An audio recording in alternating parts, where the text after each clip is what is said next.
All right, it's 8:51, and it is an honor to have Congressman Andy Barr in studio with us this morning.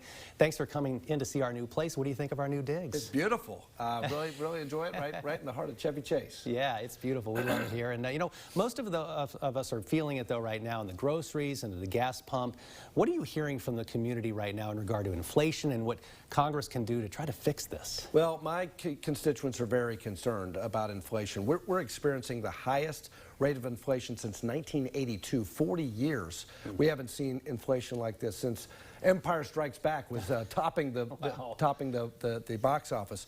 So it's really hitting pocketbooks hard. If you look at the University of Pennsylvania Wharton School, they did a study, and the average American household is spending $3,500 more this year on the same goods and services as they did in the previous few years. So it's like a tax on working and middle income Kentuckians.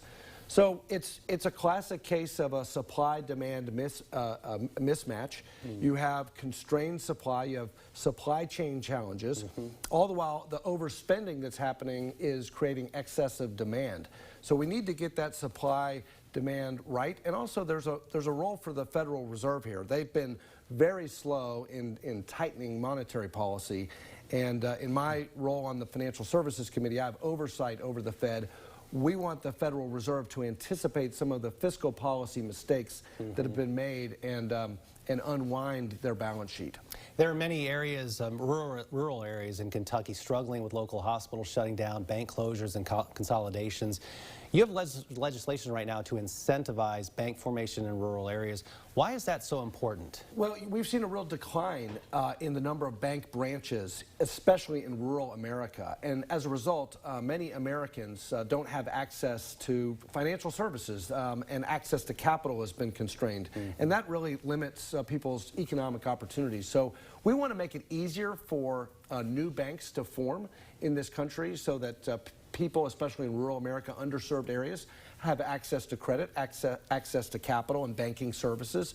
And so we've got a bill that would just simply, it's a bipartisan bill. It would make it easier for new bank formation so that we'd have more bank branches in underserved parts of this country, especially rural parts of this country.